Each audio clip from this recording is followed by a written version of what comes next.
अच्छा, मसला यह है कि उनके हाथ में कुछ नहीं है। देखें, आज अगर सिस्टम डिरेल होता है तो जरदारी की गवर्नमेंट जाती है वहां से, ठीक है, उनको तो कोई मसला नहीं है। फजल रहमान की तो कहीं भी गवर्नमेंट नहीं है, ना बलूचिस्तान में है, ना उसकी केपीके के अंदर गवर्नमेंट है, ना आगे चांसेस है, उसका भी कुछ नहीं जाता। लेकिन मसला जरा यह है कि पीपल्स पार्टी जो कि अभी तक इंतखाबी निशान तक ले चुकी हुई है अब इसी इलेक्शन के प्रोसेस के अंदर, वो मारा जाता है। और दूसरी बात यह है कि नून लीग भी अपनी जो बहुत इज्जत बचाना चाहती थी वो नहीं बचा सकती। वो सिस्टम, अब आपने 3 बंदों का जिनका नाम लिया है उनका जाएगा तो कुछ नहीं, और वो लेकिन डिसीजन उन्होंने करने हैं ना, एक पीडीएम का सरबरा, दूसरा ताहयात कायद पीएमएलएन के जिनके वजीर आजम है, वजीर आजम उनसे पूछ के चलते हैं, बल्कि वजीर आजम की तो मरीम नवाज साहबा की सामने भी उतनी नहीं चलती, तो फिर फायदा तो कोई ना हुआ कि अगर बाकी पीएमएलएन को पता है, लेकिन अगर जिन्होंने डिसीजन लेना मामला बाज़ किसी कंट्रोल में नहीं रहा करते। इस वक्त हुआ यह है कि जो आर्मी चीफ का चाइना का विजिट हुआ है उसके बाद उनकी स्टेटमेंट देख लें। अमेरिका को अपनी रियलाइजेशन हो गई 10 अप्रैल के बाद कि एक गलती हो गई है, अवाम के खिलाफ हम नहीं आ सकते। आज भी उन्होंने कहा है कि अवाम हमारे सबसे बेहतरीन चीज है। इसका मतलब है कि अवाम का तो इलेक्शन होता है, ठीक, तो ये, और मुझे भी इतना है कि बाकायदा वो चाइनीज अखबार भी यही कह रहे हैं कि पीपल्स मैंडेट के खिलाफ जो है किसी तौर पर भी आगे नहीं बढ़ेंगे, क्योंकि वो स्टेबल नहीं हो सकते, हमारी सेफ्टी की भी जिम्मेदारी नहीं हो सकती, और सेफ्टी की जिम्मेदारी फौज नहीं दी करती, अवाम दिया करते हैं। अगर अवाम में आपकी जड़ें नहीं है तो आप सेफ्टी नहीं दे सकते। तो असल मसला ये हो गया हुआ है कि कोई और रास्ता नहीं रह गया, कोई इनको इजाजत नहीं देगा, कोई मुल्क इजाजत नहीं देगा, और स्वार्थो टाइप की गवर्नमेंट आ जाए और 10 लाख लोगों को कत्ल कर दें, या पिनोशे टाइप की गवर्नमेंट आ जाए चिली में और आप 2-2.5 लाख बंदों को मिसिंग पर्सन बना दें। अब वो जमाना ना है, ये सोच उनको भी सोचा, वो भी आना नहीं चाहते। सिर्फ मसला जरा यह है कि कंफ्यूजन क्रिएट हो रही थी, और एक खास तौर पे नवाज शरीफ की जाती अना की सूरत हाल थी जिसमें इस लेवल पे आ गए। आप देखें कि ये जो 2-3 दिन दिए गए, वक्फा क्यों दिया गया है? ये चाइनीज विजिट का इंतजार था कि वहां से क्या आता है, और वहां की खबरें जो है सबको पहुंच चुकी हैं कि वहां से क्या मिला है। अब ये मामला है, अब तो पॉलिटिकल पार्टीज जो है उनको बैठना ही पड़ेगा, हाँ चूं करें या चां। वो जो मशहूर है ना कि जामन एक बंदे ने खरीदे तो उसके अंदर भंवरा आ गया, तो भंवरा ने बूं बां की तो उसने कहा देखो बात सुनो, बूं करो अपा, मैंने पैसे लगाए हुए हैं। पाकिस्तान में इन्वेस्टमेंट हुई है, पाकिस्तान में अमेरिका भी बहुत इन्वेस्टमेंट है, अमेरिका के लोगों ने भी वादे किया है कि हमारी इन्वेस्टमेंट है, हम यहाँ से नहीं निकलना चाहते, हम इस खित्ते से आउट नहीं होना चाहते। चाइना कहता है मेरी भी इन्वेस्टमेंट है, और उस इन्वेस्टमेंट की सूरत ये है कि पीपल के साथ ये नहीं हो सकता कि आप पंजाब में, सिंध में, बलूचिस्तान में, केपीके में स्ट्रीट के ऊपर फाइट कर रहे हो और आपको जो है दुनिया जो है वो समझे कि यहाँ इन्वेस्टमेंट आनी चाहिए। आपका मतलब है कि तौन औकरन करना पड़ेगा, चाहते हैं या नहीं चाहते, ये होगा, तो करना पड़ेगा। चीन आपने कहा है सर जी कि मलिक साहब आपका इसमें कमेंट मैं चाहूंगा, आप भी देंगे, मतलब आप अग्री कर रहे हैं जो औरिया साहब बात कर रहे हैं, और दूसरा एक और साथ, क्योंकि आप इस पे बड़ी सेरा असल कल ऑफ कैमरा डिस्कशन करते रहे हम लोग बैठ के, कि औरिया साहब चीन से आपने कहा क्या मिला, ये सबको पता चल गया, यार देखिए ये जज्बाती है ना हमारे मीडिया की, मैं भी उसी का हिस्सा हूँ। असल बात समझने की है, पाकिस्तान फाइनेंशियली डिपेंडेंट रियासत है, ये अंदर से चल ही नहीं सकती, ये मैं बहस करने को तैयार ही नहीं, ना मैं ये समझता हूँ ये आइन उनसे चलनी है। फैक्ट ये है कि आपने सालाना 25 अरब डॉलर आपने कर्जे का देना है, 6000 अरब आपने सूद का देना है, तो ये रियासत जहाँ से चलेगी, यहाँ वाशिंगटन से चलेगी या चीन से चलेगी। अब चीन का क्या स्ट्रेंथ है, चीन की अल्लाह मिलाए जोड़ी इकन्ना एक कोड़ी।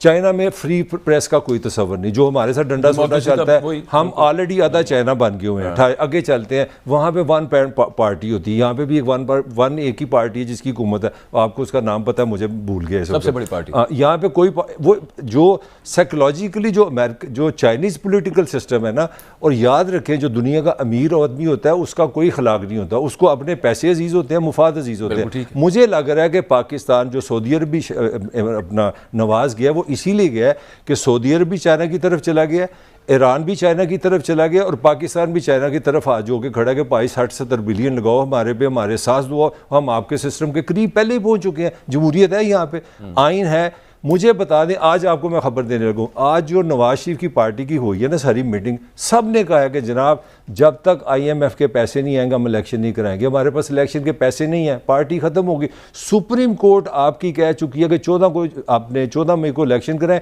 आपकी रूलिंग पार्टी अब अंदर कह रही है कि पैसे नहीं, हमने इलेक्शन कमीशन ने जवाब दे दिया सुप्रीम कोर्ट, कौन सा आइन? चीन तो बन चुका है पहले। चलें अब ये इस आर्ग्यूमेंट पे, और यह साहब आपका ये जवाब चाहिए जो आप बात कर रहे हैं, काफी अरसे से आप यही बात करते हैं कि अमेरिका कहीं पे भी जो पॉपुलर आप सेंटिमेंट होता है लोगों का उसके खिलाफ नहीं जा रहा, इनकलाब ईरान के बाद से खास तौर पे आप अक्सर फरमा चुके हैं। अब जो यहां पे मामला है और जो ताहिर मलिक साहब जो पिक्चर यहां पे डिपिक्ट कर रहे हैं वो ये है कि अमेरिका तो नहीं चाह रहा, लेकिन चीन शायद इसको सपोर्ट कर दे और चीन शायद ऐसे किसी प्लान का पार्ट बनने को तैयार हो जाए। Is it correct? देखिए, पहली बात तो यह है कि पाकिस्तान के सिस्टम में और बाकी तमाम सिस्टम में बड़ा फर्क है, और मैं वो कहता चाइनीज अखबारात का मैं मुताला भी करता हूँ। ये सऊदी अरब नहीं है कि जहाँ कम से कम 30-35 साल से या 50 साल से या 100 साल से डिक्टेटरशिप हो। खुद चीन में जिस वक्त उन्होंने डिक्टेटरशिप कायम की थी तो मौजे तो उन्हें 1949 से लेके 1954 तक 5 साल लोगों को कत्ल किया था, करोड़ों बंदे उसने कत्ल किए थे। तब जाके पाकिस्तान, अब वो 59-41 में जैसे उसको कल्चर रेवोल्यूशन कहता है, तब उन्होंने रेजिमेंटेशन करके उसको सेट कर दिया था। फिर चीन की एक आर्मी की इतनी बड़ी तादाद है, उन्होंने इतना बड़ा सेटअप किया हुआ है, कम्युनिज्म सेटअप है, वो एक बंदे के सर पे खड़े हैं। पाकिस्तान की फिजा और है ना, ये मिस्र है कि यहाँ 10 अरब डॉलर देके कर दे। हालत आपकी ये है कि आप अमेरिका की झोली में पूरी तरह गिर गए। 1 साल 4 महीने के बाद भी IMF ने टका नहीं दिया आपको। IMF कभी आपको यूं घुमाता है, कभी आपको यूं घुमाता है, कभी कहता है पेट्रोल बढ़ा दो, कभी कहता है ये बढ़ा दो। इसका मतलब यह है कि वो तमाशा देख रहे हैं और वो समझते ये हैं कि जब तक एक पॉपुलर गवर्नमेंट नहीं आएगी। उसने पता क्या कहा था? उसने कहा हम उस वक्त देंगे जब तुम तहरीके इंसाफ के लोगों को भी साथ शामिल करो, क्योंकि हम ये सॉवरेन गारंटी पे दे रहे हैं। कल को अगर उसकी गवर्नमेंट आ जाती है और आप कर्ज अदा नहीं करते तो IMF की इज्जत खत्म हो जाती है बैंकों को सामने। हर बंदे को इज्जत है, ये नहीं है।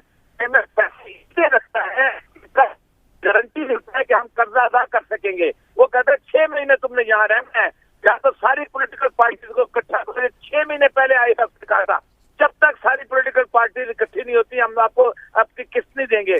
तो पाकिस्तान जो है, इवन चाइना भी ये समझता है कि रिसेंटली जो फिनोमेना हुआ है उनका जो उनको बंदे के खिलाफ जो तोहिने वाला मसला बना है, वो भी समझते ये हैं। और उन्होंने गवादर में जाके देख लिया, अपने बंदे मरवा के देख लिया कि ये सिक्योरिटी सिस्टम इनइफेक्टिव हो जाता है जब तक लोग साथ नहीं होते। और आज चाइनीज प्रेस में यही जो मैं देख रहा था, यही उसमें लिखा हुआ था कि पाकिस्तान के अंदर पब्लिक सपोर्ट बहुत इंपॉर्टेंट है चाइना के फर्दर प्रोजेक्ट के लिए। तो बॉस, सबसे ज्यादा पब्लिक सपोर्ट जिसके साथ है आपके ख्याल में, उसके पास ऑप्शन क्या है? क्योंकि यहां पे मैं थोड़ा सा गड़बड़ा रहा हूं। एक तरफ आप कह रहे हैं कि मुज़ाकरात चलने चाहिए, लेकिन उनमें से अभी हम इसी बात के अंदर तय कर रहे हैं कि उसमें से कुछ खातिर खा नहीं निकलेगा। इमरान खान के पास क्या ऑप्शन है? क्या आपके ख्याल में, अगर आप मशवरा दें, अगर मिसाल के तौर पर क्या मशवरा देंगे, क्या करें खान साहब? देखिए, जो सुप्रीम कोर्ट की तलवार जो है ना, वो तो लटक रही है। ये आप मत भूले कि सुप्रीम कोर्ट की तलवार नहीं लटक रही।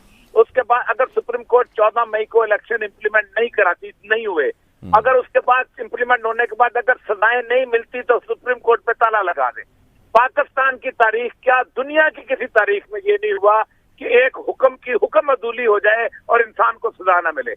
या तो 14 मई को इलेक्शन होंगे या 14 मई को फिर सजाएं मिलेंगी, या फिर कोई कॉन्स्टिट्यूशन अमेंडमेंट आएगी और सारी पार्टियां मिलकर अमेंडमेंट करेंगी।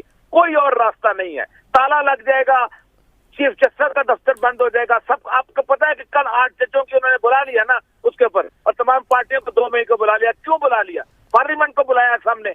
ये मसला कभी नहीं होता कि एक आपका फैसला इम्प्लीमेंट ना हो और आप उस फैसले को इम्प्लीमेंट होने के बाद आप उसको सजा ना दें।